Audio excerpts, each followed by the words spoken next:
Daniel, me llamo Daniel, me presento mínimamente porque algunos os conozco de hace muchos años, a Dani y a Mónica, a Antonia y a Sheila, pero a otros no, y supongo que os pasará lo mismo conmigo, ¿no? Que algunos no me conoceréis. Bueno, yo asisto a la Iglesia Libertad de Sant Boi, aunque me siento miembro de una gran iglesia que es inmensa, que es incontable, y bueno, ya soy creyente de tercera generación, diríamos. Mis abuelos fueron en mi vida un puntal inmenso, las horas que estuve con ellos y que me hablaban del Señor. También con mis padres, mis tíos, los que vengo de una familia grande. Si veis un ma por ahí, pues que sepáis que sí, que digáis el que digáis. El del teatro, pues es primo mío, el de no sé qué. Bueno, hay gumas por muchos lados y es una bendición del Señor y es por su gloria, eso está claro.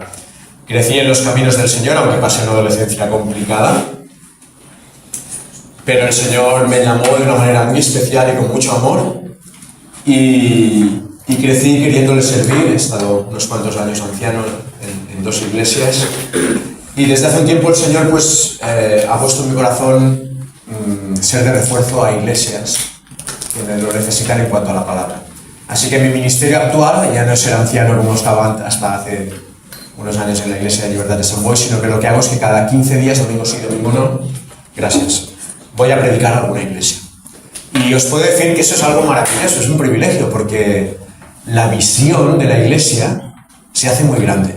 Igual estoy en la Seu d'Urgell, que estoy en Cambrils, que estoy en Sant Feliu de Guíxols, y muchas veces iglesias pequeñas, pero te das cuenta de cuán grande es la obra del Señor. Y cuántos hermanos hay en muchos sitios. A veces nos pensamos que somos pocos. No somos tan pocos, hermanos. No somos tan pocos. Y es verdad que no nos conocemos unos a otros, ¿no? Pero somos un mismo pueblo redimido por la sangre de Cristo y somos un buen pelotón, como me gusta decir a mí. Bueno, deciros que ahora soy padre de dos hijos ya grandes, de 30 y 27 años, y que desde hace 2 años soy abuelo. Así que puedo repetir ese ciclo. Y ahora quiero invertir y tomo como un ministerio estar con mi nieto, jugando, y en la medida de lo que él va captando, poder hablarle del Señor como hicieron mis abuelos conmigo. Así que, bueno, es bonito entender, como hemos cantado hace un momento, que aquí donde estás y en el momento en que estás, puedes ser luz. Es todo un reto, no os penséis que soy tan bueno, pero sí lucho con este reto y lucho con mis propias debilidades, con mis limitaciones, pero la gloria del Señor es grande y su misericordia inmensa. Bueno, pues hoy quiero compartir con vosotros y lo he tenido fácil porque yo siempre digo, Señor, para encontrar qué es lo que quieres que diga una iglesia, tardo a veces más que en preparar el propio mensaje. Siempre digo, Señor, ¿qué quieres que diga tu pueblo? ¿No? Allí donde me toque ir, ¿no? Y esta vez, pues bueno, Alejandro ya me dijo el texto, me dijo incluso la frase, el título, así que ya pude ir directo a por ello y la verdad es que he sido bendecido también estudiando este texto y lo soy ahora también compartiéndolo con vosotros. Dentro de esta preciosa serie de los unos a los otros, una expresión muy paulina, podemos descubrir que en realidad el resumen es que nos debemos unos a otros. Somos un mismo cuerpo. El cristianismo no funciona por separado, individualmente, no somos llaneros solitarios, somos llamados a vivir en comunidad la fe, y como os decía hace un momento, no solo la fe aquí en Masquefa, sino la fe con muchos hermanos, aunque no conozcamos, en muchos sitios, en la medida de lo que podamos. Y sé que habéis visto el amaos los unos a los otros, preocupaos los unos de los otros, y nos toca sobrellevar los unos las cargas de los otros. Vamos a leer en la carta del apóstol Pablo a los Gálatas, capítulo 6, los 5 primeros versículos. Gálatas 6, del 1 al 5. Y el título, y lo he querido respetar porque me parece muy, muy bueno, dice, arrimar el hombro a las cargas de los otros. El título de la predicación, no el que encontraréis aquí. Arrimar el hombro a las cargas de los otros. Todos llevamos cargas. Y el llamado de esta mañana que el Señor quiere traer a nuestro corazón es que las cargas de mi hermano son mis cargas. Y encontraremos argumentos sólidos para defender esto. Vamos a leerlo. Gálatas 6, versículo 1. Hermanos, si alguno fuere sorprendido en alguna falta, vosotros que sois espirituales, restauradle con espíritu de mansedumbre, considerándote a ti mismo, no sea que tú también seas tentado. Y este versículo estrella, versículo 2, sobrellevad los unos las cargas de los otros y cumplid así la ley de Cristo. Porque el que se cree ser algo, no siendo nada, a sí mismo se engaña. Así que cada uno someta a prueba su propia obra y entonces tendrá motivo de gloriarse solo respecto de sí mismo y no en otro. Porque cada uno llevará su propia carga. Bueno, como todos los textos necesitan de su contexto, necesitan que nos situemos. Aquí el apóstol Pablo, cuando se dirige a la iglesia de los Gálatas, al menos vemos dos, hay más textos, hay más temas, pero dos principales temas. Pablo tiene que luchar por defender su apostolado, porque le están acusando de no ser un verdadero apóstol. Eso se ve en todo el esqueleto y todo el desarrollo de la carta a los Gálatas. Pero la segunda razón por la que Pablo escribe a los Gálatas, y el Espíritu le inspira para que les dé estas palabras, es porque dentro de la propia iglesia están los judaizantes, aquellos que quieren hacer pasar a aquellos nuevos creyentes por el tubo, diríamos coloquialmente, del judaísmo. Y quieren imponer unas leyes y unas normas que aquellos primeros creyentes de Galacia no conocían. Y de hecho, de alguna manera, no formaba parte de su contexto cultural y tradicional. Entonces Pablo tiene que poner en orden esto. Recuerda que el Concilio de Jerusalén, en el libro de los Hechos, parte en parte por esto. Y tienen que pactar los hermanos qué cosas hay que seguir con ellas y qué no. Porque el pueblo del Señor va evolucionando y es verdad que había necesidad de aclarar estas cosas. Y el versículo 1 empieza diciendo la palabra mágica, la gran palabra, hermanos. Es como el hijitos del apóstol Juan en sus cartas. De hecho, Juan utiliza hijitos en lugar de hermanos, pero está tomando una palabra usada por el propio maestro, por nuestro maestro, hijitos. Y cuando Pablo o cuando Juan utiliza hijitos o cuando lo usaba Jesús, debemos pensar que no es simplemente por poner una palabra que enlaza ahí en medio. ¿Es por culpa mía?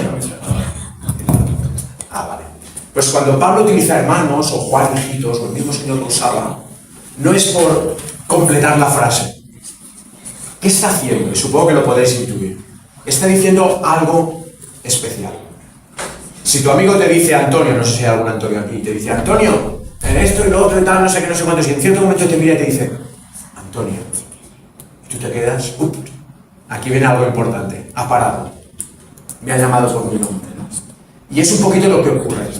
Y Pablo quiere hacer una parada en su desarrollo de la carta a los Gálatas y suelta este precioso hermanos.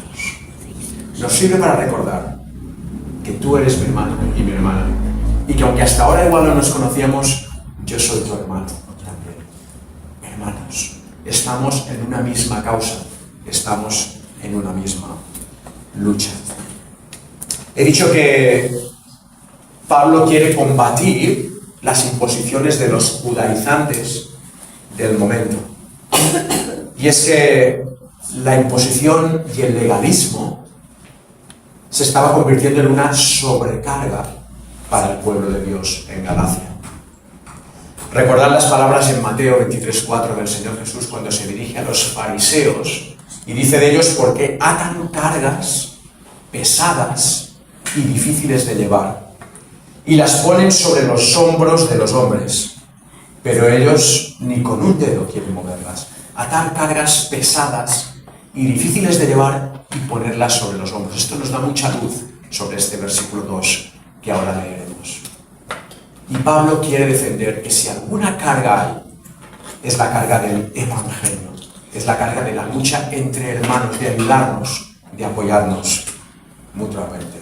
Dice el versículo 1, si alguno fuese sorprendido en alguna falta. Uy, qué palabras más duras, ¿verdad?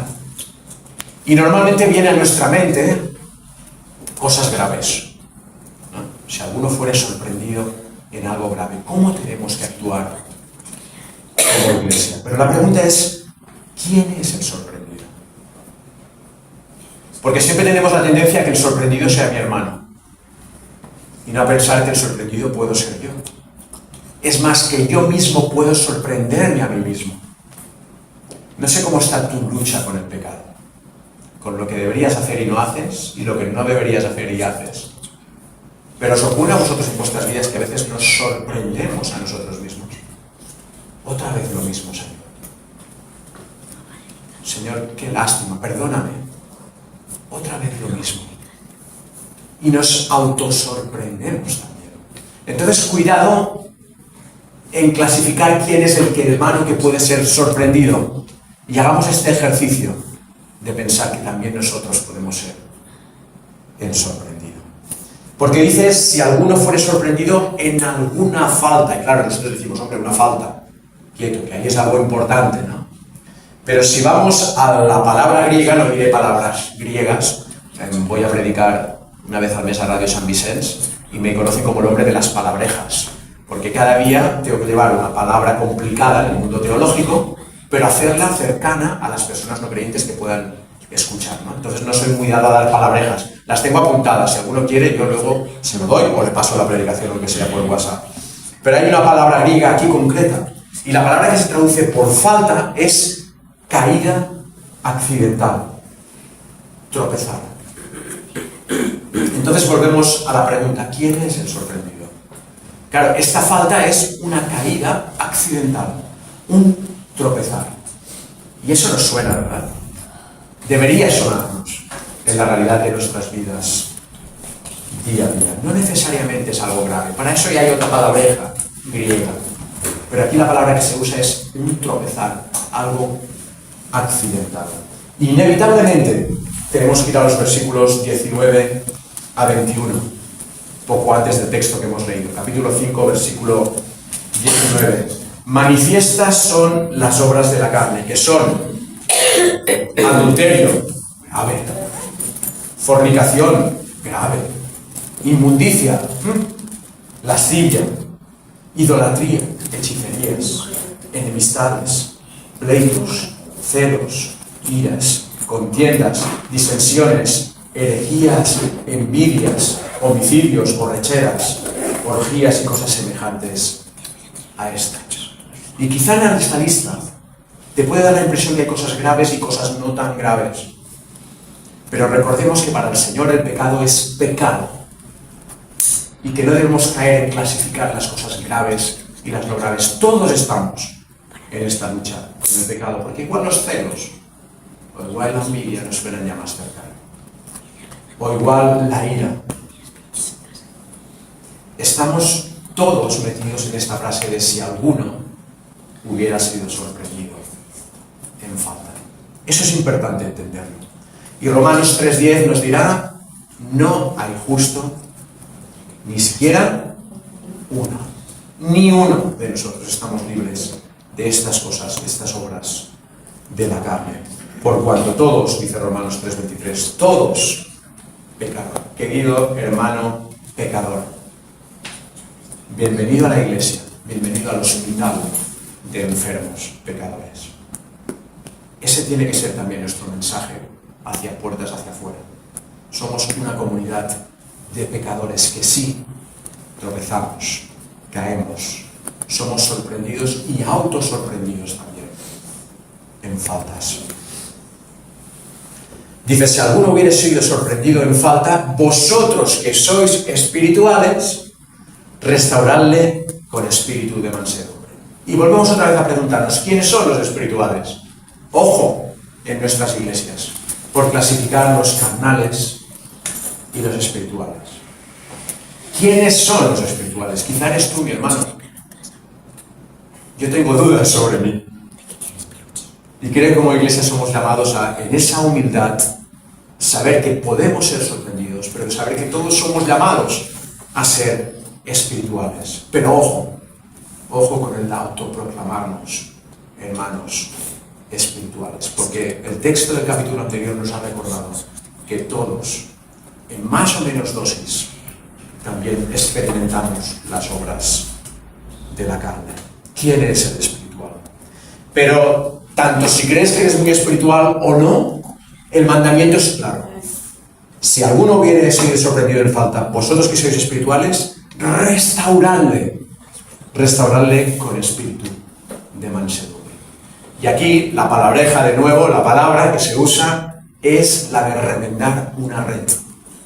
Remendar una red o colocar un hueso dislocado en su sitio. ¿Sí? Cuando un hueso se sale de su lugar, la palabra que se utiliza aquí es esta: volver a colocar el hueso en su lugar. A aquellos que conocían del pasado del maestro con sus discípulos les sonaría lo de remendar las redes, recuperarlas, recoserlas. Eso nos está diciendo el apóstol aquí. Restaura a tu hermano cuando es sorprendido en alguna falta. Tanto si es sorprendido como si no. Debemos ser hermanos que restauran a los hermanos, restauradores.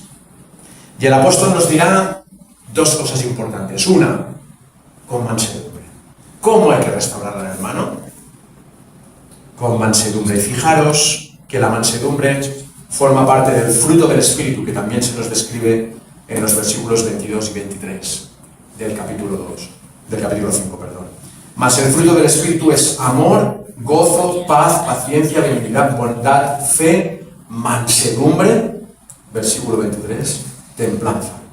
Contra tales cosas no hay ley. Paréntesis. Daos cuenta que aquí, del versículo 22 del capítulo 5, habla del fruto.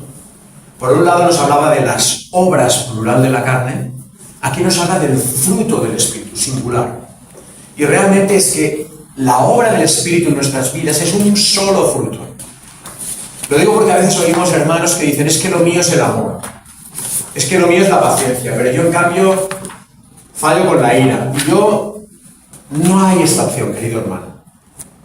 El fruto del Espíritu es uno. Si a veces tuviéramos que dibujarlo, quizá a lo mejor es el racimo de uva, que es un solo fruto, pero con muchas uvas. En cada una colocaríamos uno de estos nombres. Pero es un fruto, hermano.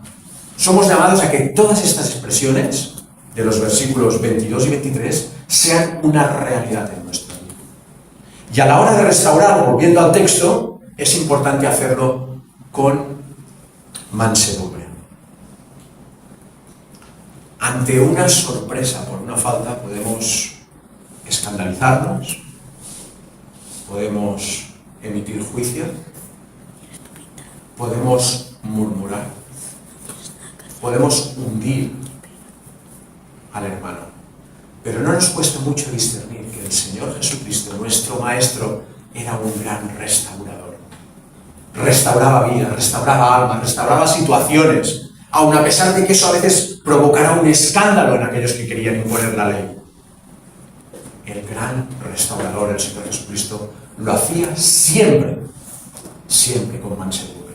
A la hora de proclamar juicio por aquellas cosas que eran en contra del reino del Señor, el Señor impulsaba fuerza, pero a la hora de restaurar vidas privadas, era un restaurador de amor, con cariño, y sigue siendo ahora en nuestras vidas. Por tanto, restauremos con mansedumbre. Y en segundo lugar dirá la segunda parte del versículo 1, considerándote a ti mismo, no sea que tú también seas tentado. Y daros cuenta de una cosa: aquí pasa del plural al singular. La primera parte del versículo 1 es plural, hasta incluso el mandamiento: considerad, restaurad con mansedumbre. Pero ahora va a hablar del singular. Considérate a ti mismo, porque este ejercicio solo lo podemos hacer cada uno de nosotros. Es singular. La palabra te anima esta mañana a que te consideres a ti mismo. Cuando repartimos el pan y el vino y celebramos la Santa Cena, decimos: examinémonos cada uno de nosotros, ¿no? Y es un buen ejercicio. Entonces, si yo quiero ser ayudador de mi hermano, restaurador de la vida de mi hermano, si yo quiero colaborar con su lucha, necesito inevitablemente examinarme a mí mismo y recordar, como decía al principio, que igual el sorprendido soy yo, o el que sorprende soy yo mismo. No sea que tú también seas tentado. En 1 Corintios, capítulo 10, versículo 12, también el apóstol Pablo escribe: el que piense estar firme, mire no caiga. Estamos todos en este saco, hermanos. Por eso preguntaba: ¿quién es el sorprendido? ¿Y quién es el espiritual? Y los versículos, saltamos el 2, lo dejamos para el final, pero los versículos 3 y 4 amplían esta segunda necesidad a la hora de restaurar, el considerarse a sí mismo. Y explica el apóstol, versículo 3, porque el que se cree ser algo no siendo nada, ahí está claridad. A sí mismo se engaña. Hermanos, si te crees algo, recuerda que a los ojos del Señor no somos nada y es por su misericordia lo que somos. Pero es que además te autoengañas pensando que eres tú el espiritual. Y como dijo alguien, cuando tú señalas con el dedo a tu hermano, como mínimo hay 3 dedos que le están señalando a ti también. Cada uno tenemos nuestras luchas, cada uno de nosotros nuestra debilidad. Y entonces por eso el versículo 4 dirá, así que, en consecuencia, cada uno someta a prueba su propia obra. ¿Recordáis cuando Jesús le llaman, Jesús, ven, que aquí ha ocurrido algo muy grave, ha sido una mujer hallada en adulterio, en acto de adulterio, no se dice nada del hombre, bueno, vamos a dejarlo, pero van a por ella, ¿no? Y Jesús, ¿qué hace con esa mujer? La restaura. Y acabará diciéndole, vete y no peques más. Ninguno te condena, yo tampoco te condena. Pero luego se dirige a aquellos que la acusaban y ¿qué dice? El que de vosotros esté sin pecado, sea el primero en arrojar la piedra contra ella. Silencio sepulcral. Cuando tú creas que el hermano ha sido sorprendido en una falta, restáurale con mansedumbre, pero antes pregúntate, ¿quién eres tú? ¿De dónde vienes? ¿Qué pecados hay en tu vida? Que el Señor va perdonando el día a día, pero que son una realidad, una lucha en tu vida. No cabe la comparación. Dice, analízate a ti mismo, dice el versículo 4. No se trata de que tú te compares con el hermano de si tú eres mejor o peor, de si tú eres más espiritual o menos espiritual que él, si él es más sorprendido que tú. Se trata de que te des cuenta que al hermano tienes que restaurarle sabiendo que tú también necesitas ser restaurado en muchas ocasiones. Que no hay superhermanos y hermanos débiles, que somos una comunidad de hermanos que avanzamos por la misericordia del Señor y que nos necesitamos mutuamente. Así que dice que el versículo 4, la segunda parte, entonces tendrá motivo de gloriarse solo respecto de sí mismo, cuando no se compara y no en otro. Motivo de gloriarse. El apóstol Pablo también, versículos después, en el versículo 14 del capítulo 6, acabará diciendo, lejos esté de mí gloriarme, sino en la cruz de nuestro Señor Jesucristo. ¿Por qué? Hombre, Pablo era un apóstol, Pero recordad también que Pablo en la carta a los Romanos encontramos que habla de su lucha interior. Miserable de mí, ¿quién me librará de este cuerpo de muerte? Que lo que quiero hacer no lo hago y lo que no quiero hacer es lo que hago. Cómo Pablo lucha, y es el apóstol Pablo. Pero Pablo lucha dándose cuenta que él también a veces es autosorprendido. Que no hay comparación. Y que si algo podemos gloriarnos al final es en la cruz de Cristo. Donde hay perdón, donde hay salvación, donde hay restauración. Y ahora sí, llegando al versículo 5, nos encontramos con un pequeño problema. A ver si lo veis. Entre el versículo 2 y el versículo 5 hay algo que choca. ¿Qué os parece? Os dejo 10 segundos para que lo veáis. Entre el 2 y el 5.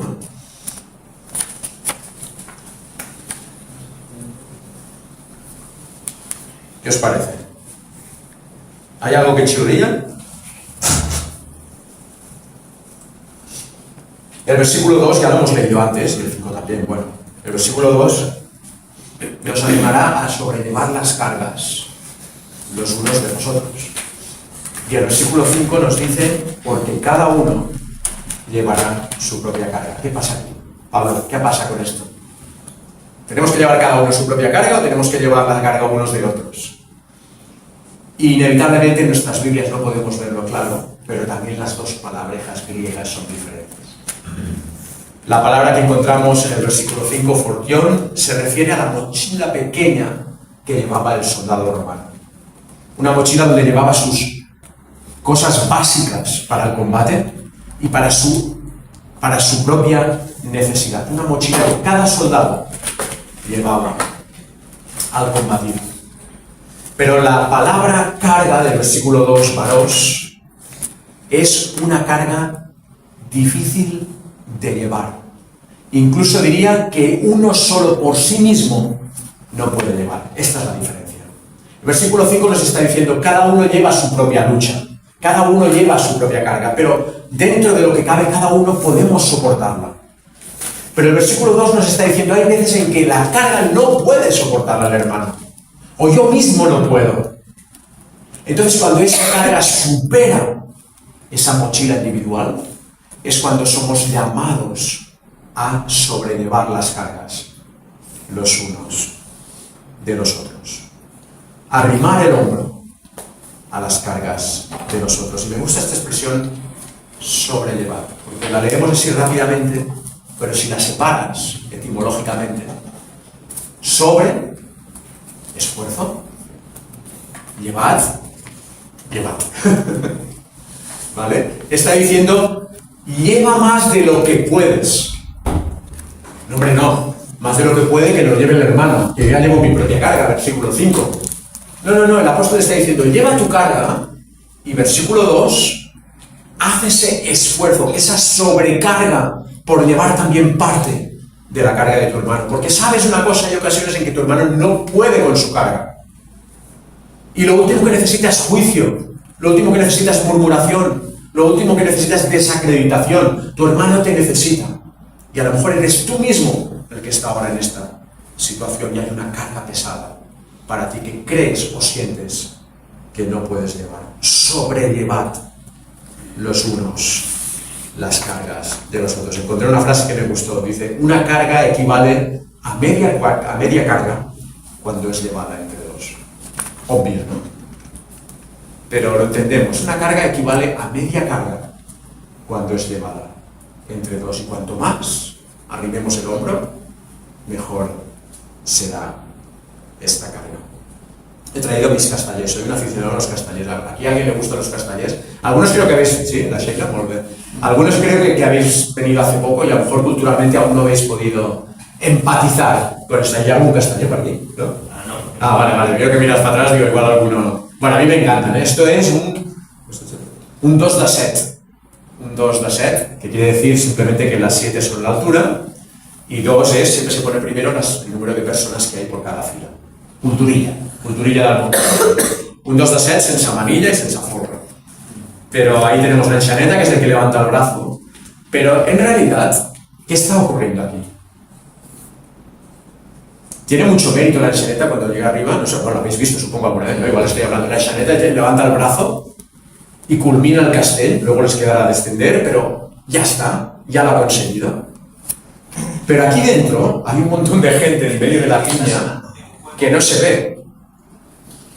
Y que tú dirías, vaya gloria, ¿no? Que estés ahí sufriendo ahí todo el peso y no. Pues en cierta manera creo que esto, y por eso lo he traído, porque me he acordado de esto. Creo que en cierta manera en la iglesia somos llamados a esto. A cargar nuestros hombros con las cargas. Si no, al castell, la iglesia no puede lucir su estructura, no puede lucir esa luz que el Señor da y que también delega en la iglesia frente al mundo que nos rodea. Hermanos, en la calle hay cientos y miles de personas que no pueden llevar su carga. Y somos llamados a decirles que echen sus cargas en Cristo. Pero también somos llamados a decir como iglesia, ven, arrimaremos el hombro, te acompañaré en tu carga. Y eso es luz, porque la gente lo ve, porque la gente ve un pueblo que se ama, que se soporta, que se acompaña en sus cargas también. Entonces somos llamados a esta, a sobrellevar las cargas los unos de los otros. Y el pecado de mi hermano no hace mucho pude preparar o defender esta expresión que ahora voy a decir. El pecado de mi hermano es mi pecado.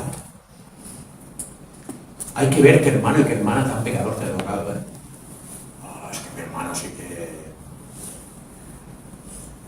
El pecado de mi hermano es mi pecado. Su carga es mi carga.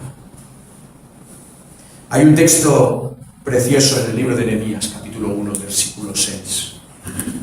Nehemías va a viajar para restaurar Jerusalén, pero pregunta, ¿cómo está Jerusalén? Y los que le dan el informe le dicen, mira, está derruida, los muros están abajo, las puertas están destruidas, quemadas. Y Nehemías cae en oración de rodillas y llora por su pueblo, pero hace una afirmación tremenda. Confieso los pecados de los hijos de Israel que hemos cometido contra ti. Nehemías está incluyendo en los hijos de Israel que han pecado contra ti. Cuando Nehemías se había mantenido íntegro. No, Nehemías, no te pongas en el saco. No estás tú en ese saco. Pero Nehemías dice sí, e insiste, yo y la casa de mi padre hemos pecado. ¿Os dais cuenta? Cuando el hermano cae, cuando el hermano peca, esa es parte de mi carga. Por eso el apóstol puede defender sobrellevad los unos las cargas de los otros. Y la segunda parte del versículo 2, tremenda. Y cumplid así la ley de Cristo. Es la parte, esta frasecita final, es con la que más he disfrutado de este texto. Cumplir así la ley de Cristo. ¿Cuál es esta ley de Cristo? Mira, viajad versículos antes al versículo 14, Gálatas 5:14. Porque toda la ley en esta sola palabra se cumple. Amarás a tu prójimo como a ti mismo.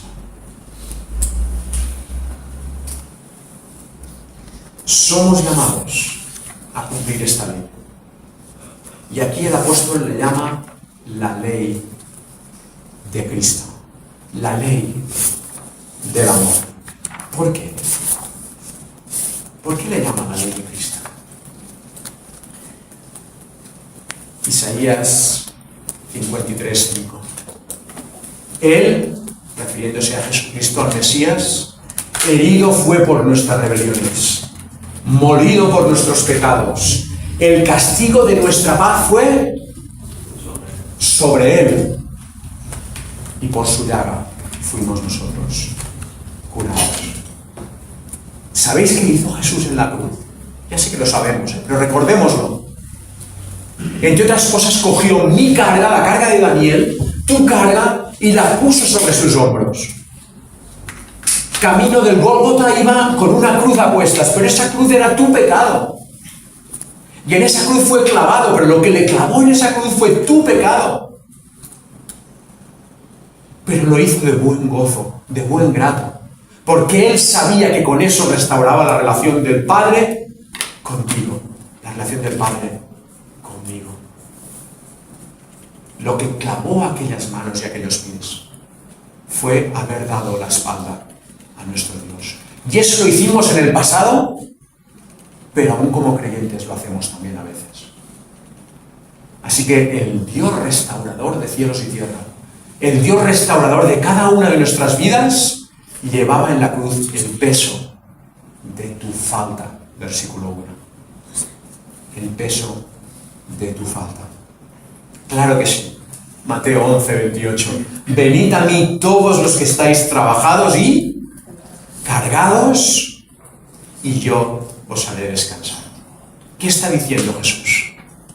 Eso que te angustia, esa carga que te parece que es imposible de llevar, tráemela. Ponla a mis pies. Ponla a mis pies. Yo a veces tengo una visión, no me las doy de espiritual, es una visión imaginaria que muchas veces viene a mi mente.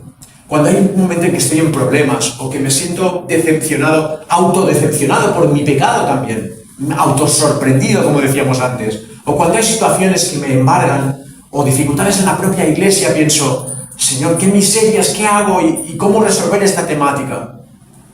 ¿Y sabéis qué hago imaginariamente? Voy a la cruz y me siento al pie de la cruz y me acurruco. Es una imagen que viene muchas veces a mi mente, a veces soñando y todo. Y me acurruco y me quedo en silencio.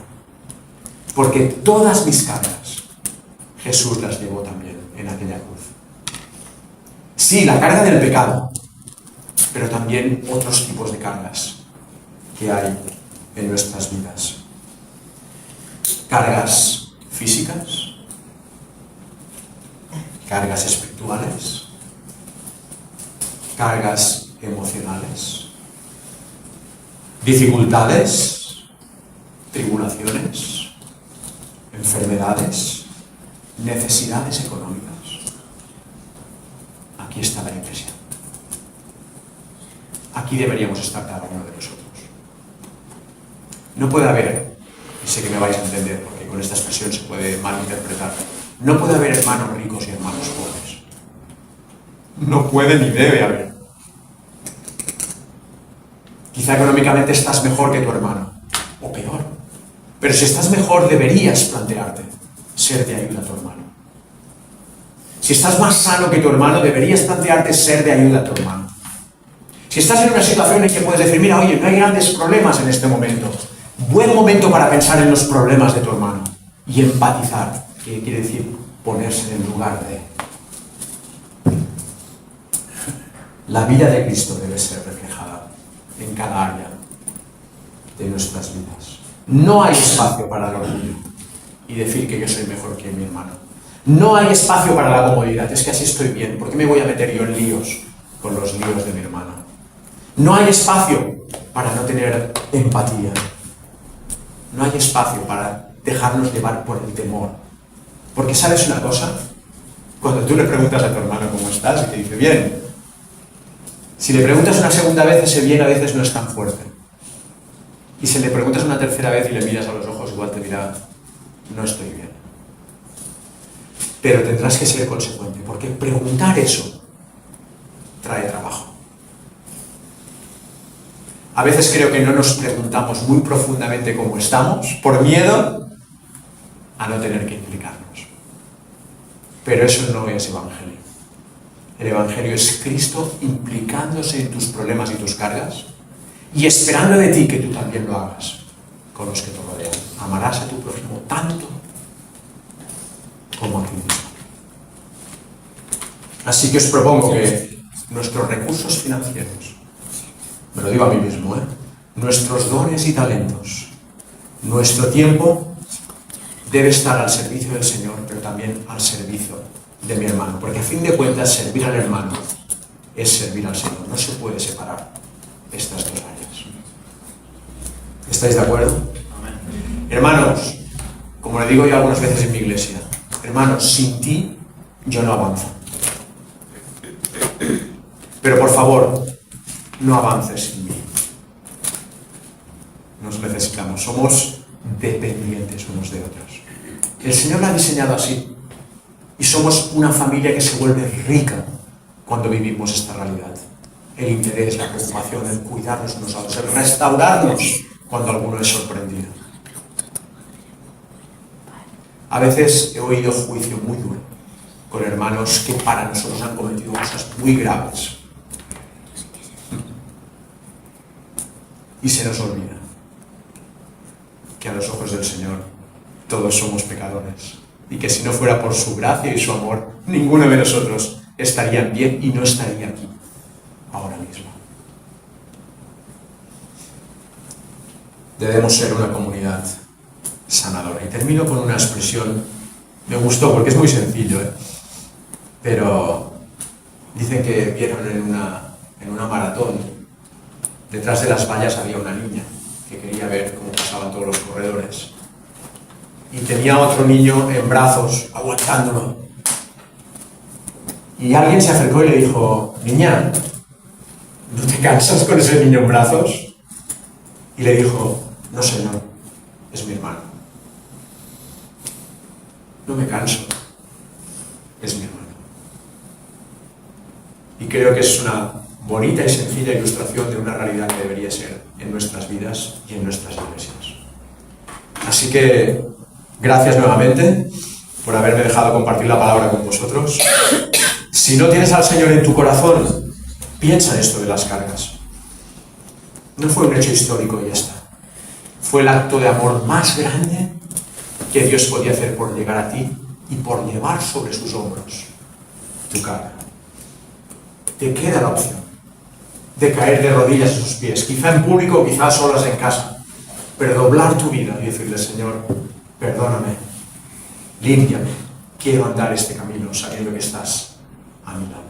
Y si eres creyente, y a lo mejor incluso llevas muchos años en la fe, recuerda que el Evangelio está para ser vivido día a día, y no solo en relación con el Padre, sino también horizontalmente en relación con mi hermano. Quedáis en mi corazón, os lo digo de verdad. Y me ha encantado estar aquí esta mañana y conocer un rinconcito más del pueblo del Señor. Así que me siento privilegiado, me siento afortunado. Y como digo muchas veces, bueno, ahora antes de que acabe me iré atrás para echar una foto, siempre por temas de imagen, no quiero hacerlo nunca de cara. Pero esa foto la mando a un grupito de hermanos que oran en nuestra iglesia, por las iglesias a las que voy a predicar. Y me sirve también a mí para, viendo imágenes, acordarme en oración. Ah, vale, gracias, Sheila. Luego me la envías tú. Vale, perfecto. Pues nada, pues que el Señor os bendiga, que os guarde, que os ayude como iglesia. Y recordad que viviendo el Evangelio somos testimonio. Somos un gran testimonio para los que no solo nos escuchan, sino que también nos observan. Que el Señor os bendiga.